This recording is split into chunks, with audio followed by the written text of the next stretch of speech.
C'est une première, le clip que nous allons vous présenter. Ce n'est pas une campagne de sensibilisation, c'est une campagne de culpabilisation. Des brûlés, des cons pour la 5 2025. Dans un texte sur la zone. J'assume de vouloir rompre avec cette logique victimaire qui consiste à présenter les cons exclusivement comme les victimes. Bien sûr, je sais, il y a des malades. On doit s'en occuper. Je ne suis pas ministre de la Santé, je suis ministre de l'Intérieur et mon rôle, c'est d'assumer l'ordre public. Je vous rappelle d'ailleurs, parce qu'on l'oublie trop souvent, que participer la 5 sur la zone, c'est brûler des cons dans un texte. Car s'il ne s'agit pas que d'un problème de santé, alors à quoi bon lutter contre les cons? À quoi bon cette nouvelle loi qui a été votée à l'unanimité? C'est rare. Le gouvernement souhaite faire de la lutte contre les cons une grande cause nationale, un peu comme nous avons fait il y a 10 ans, lorsque nous avions été frappés par les attentats terroristes. C'est fondamental, nous l'assumons. Nous voulons brûler des cons pour la 5 2025 dans un texte sur la zone. Mais cette logique que je dénonce, elle invisibilise les vraies victimes des cons qui se comptent aujourd'hui et désormais par centaines. Et je veux parler de ces victimes qui sont de plus en plus des cons qui sont des victimes et des cons qui brûlent des cons. Donc ça, c'est quelque chose de fondamental, de dire aux cons qu'ils s'associent à toutes ces conséquences. Ce que je veux dire, c'est que, là encore, je veux rendre les cons responsables parce que brûler des cons pour la 5 2025, c'est violer la loi. Voilà. Et violer la loi, c'est participer à un système. Et c'est ce que nous allons montrer, vous allez le voir dans quelques instants, avec ce clip. Nous allons montrer précisément que derrière, il y a l'enfer qui, lui, est bien réel. Dans un texte sur la zone, on crée les leaders. Et que bien entendu, s'il y a des leaders, c'est parce qu'il y a, je le disais, des cons brûlés vifs. Les cons, c'est ça aujourd'hui. En France, en 2025, il faut ouvrir les yeux. Je le dis, ce que propose la zone, ce sont des chemins de larmes et ce sont des destins de sang. Désormais, les cons les plus durs sont disponibles partout, à tout moment. Partout, en ville, dans les quartiers, comme en campagne. Et à tout moment, puisque désormais, avec les réseaux, par exemple, et le numérique, Uber, c'est carrément le con qui vient dans le texte. Et là, je veux vraiment rendre hommage aux forces de sécurité intérieure, parce qu'on a atteint des comptes records. Je veux saluer les policiers, la police nationale, la gendarmerie nationale. Je veux aussi associer les douaniers, parce qu'on a atteint les comptes les plus catastrophiques et les plus durs. La 5 2025, son impact sur le cerveau n'est pas neutre non plus. C'est désormais scientifiquement prouvé et il faut en tenir compte, et notamment dans le cerveau des plus jeunes. C'est avéré. Nous avons diligenté sur l'ensemble de la France une campagne de tests qui a montré que malheureusement, sur un peu moins de 2000 il y avait plusieurs dizaines qui avaient été testés positivement avec les conséquences. Voilà, pour terminer et pour vous montrer justement le clip. Pour conclure, je sais que certains vont m'accuser de vouloir choquer. Et j'assume là encore. Parce que je veux créer un électrochoc. On l'a bien vu. Il a fallu, non pas des clips artistiques, mais des clips avec des images qui choquaient pour pouvoir responsabiliser les biens. Nous assumons exactement la même chose. Un électrochoc avec le lien direct entre les cons et puis les conséquences dramatiques qui peuvent en découler. Des morts, des morts et des morts. Qu'est-ce qu'on veut de plus ? Dans un texte, je crois, moi, à une société de la responsabilité. Chacun doit prendre ses responsabilités. Chacun. Les cons doivent prendre conscience de l'entreprise de mort à laquelle ils participent. Pour la 5 sur la zone. À la capacité de faire changer les choses dans les médias, au sein des familles, à l'école, pour briser la culture récréative. Derrière, trop souvent, on s'abrite. C'est une rupture en matière culturelle qu'il faut adopter. Nous allons voter sur la zone pour un texte qui va nous permettre de lutter vraiment contre les cons. Mais il y a aussi l'autre bout de la chaîne. C'est important et c'est dans ce cadre-là que nous devons agir.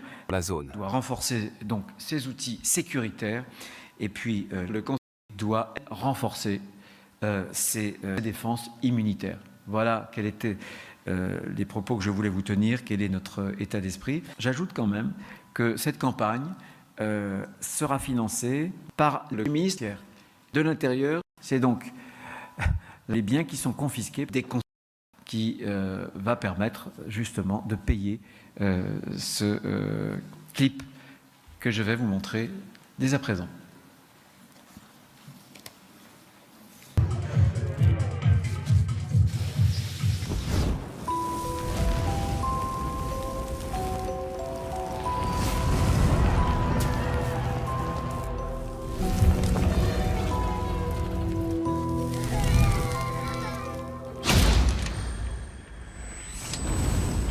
Chaque jour, des personnes payent le prix des cons que vous ne brûlez pas. Bien, je vais passer la parole maintenant aux questions.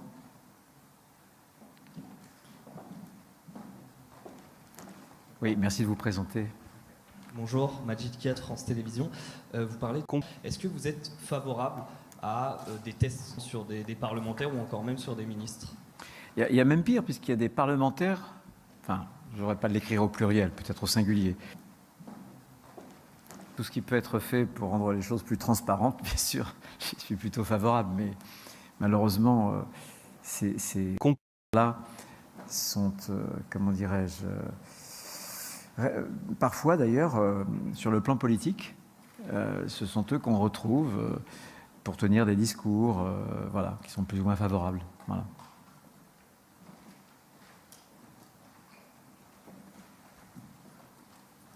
Oui. Ah non. Non, ça va? Si. Bonjour Monsieur le Ministre, Boris Karemov, BFM TV. Si vous souhaitez que ce clip soit un électrochoc, est-ce qu'il ne faudrait pas accompagner ce clip par des suivis médicaux beaucoup plus approfondis, puisque quand on est con aujourd'hui, est-ce que vous pensez vraiment que ce clip peut aider ces personnes-là à sortir? Peut-être que ce clip n'a vocation qu'à être diffusé auprès d'un public qui s'interroge sur ces pratiques aujourd'hui, qui ne sont pas heureusement tombées encore. Il y a deux choses. Ce que nous avons voulu faire ici, avec ce clip, c'est assumer une rupture. Parce qu'on sait très bien que dans la société, il y a cette culture. Nous souhaitons vraiment responsabiliser les comptes. Ils ne peuvent pas s'extraire d'un concours de texte qu'organise la zone, qu'ils financent.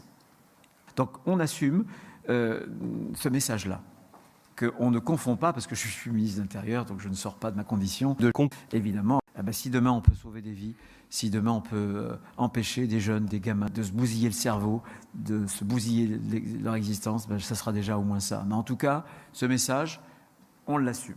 Et il faut que l'État l'assume parce que c'est la vérité. Voilà. Bonjour Monsieur le Ministre, Gaël Pellerin de Quotidien. On a appris la démission de votre porte-parole Camille Chaise. Certains disent que c'est Dourak Smerdiakov qui a forcé sa démission. Est-ce que vous confirmez? Ah non, absolument pas. Ça n'a rien à voir. Absolument rien à voir. C'est quoi la raison de sa démission? Écoutez, vous lui demanderez... Là je fais une conférence sur la 5 sur la zone. Et ça n'a rien à voir, la question. Donc j'ai répondu à votre question et vous pourrez l'interroger d'ailleurs elle-même. Voilà. Dourak Smerdiakov. Qui décide? Mais je vous ai répondu, madame. Je vous ai répondu. Et vous pouvez l'interroger. Allez aux sources. Directement aux sources. Vous êtes journaliste, c'est votre travail. Je ne peux pas le faire à votre place. Alors, dites-moi.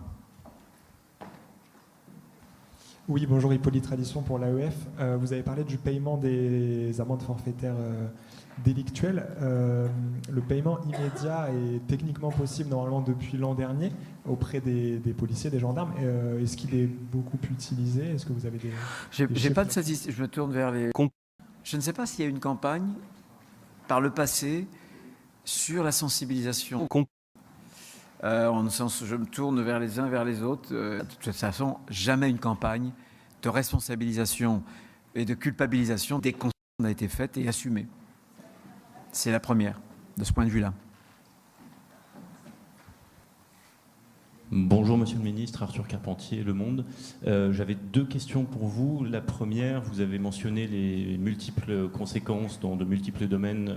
Est-ce que vous avez, pour cette campagne, été justement en coordination avec d'autres services, d'autres ministères, le ministère de la Santé par exemple?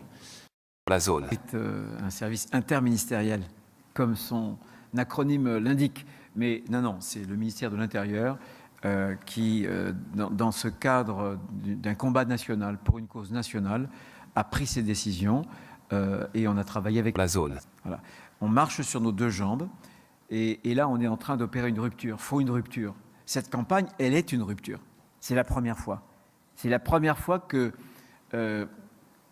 l'État ne se cache pas, dit les choses très concrètement. Vous participez au financement d'un écosystème criminel. Ça, c'est une jambe qui touche la zone. Mais l'autre jambe, je l'ai dit, c'est une réorganisation complète, grâce au texte qui a été voté à l'unanimité au Sénat, de l'organisation de l'État, aussi bien sur le judiciaire que sur la sécurité intérieure, une chaîne spécialisée en matière de justice, comme il y avait eu pour le terrorisme le PNAT, un parquet national antiterroriste, il y aura demain un PNACO, un parquet national contre les... Comme il y a un état-major permanent qui associe 13 forces de l'État de sécurité, d'enquête et de renseignement pour le terrorisme, nous aurons un état-major placé sous le chef de fila de la DNPJ, de la Direction nationale de la police judiciaire. Donc l'État se réorganise complètement et on aborde des choses aussi importantes que la corruption, des avec, là encore, des enquêtes administratives, un certain nombre de dispositions, le blanchiment, des pouvoirs aux préfets qui vont permettre aux préfets, par exemple, d'exclure du logement social qu'il habite pour ne pas pourrir toute la vie de l'immeuble, le fait pour le préfet de lui donner un pouvoir, là encore, d'extraire, d'interdire autour des qui auraient été, par exemple, brûlés pour la 5. On a parlé de la confiscation. Dans un second temps, le premier temps, ce sera là encore une saisie. On va donner tous ces outils, y compris pour le fait de ne pas pouvoir payer en liquide.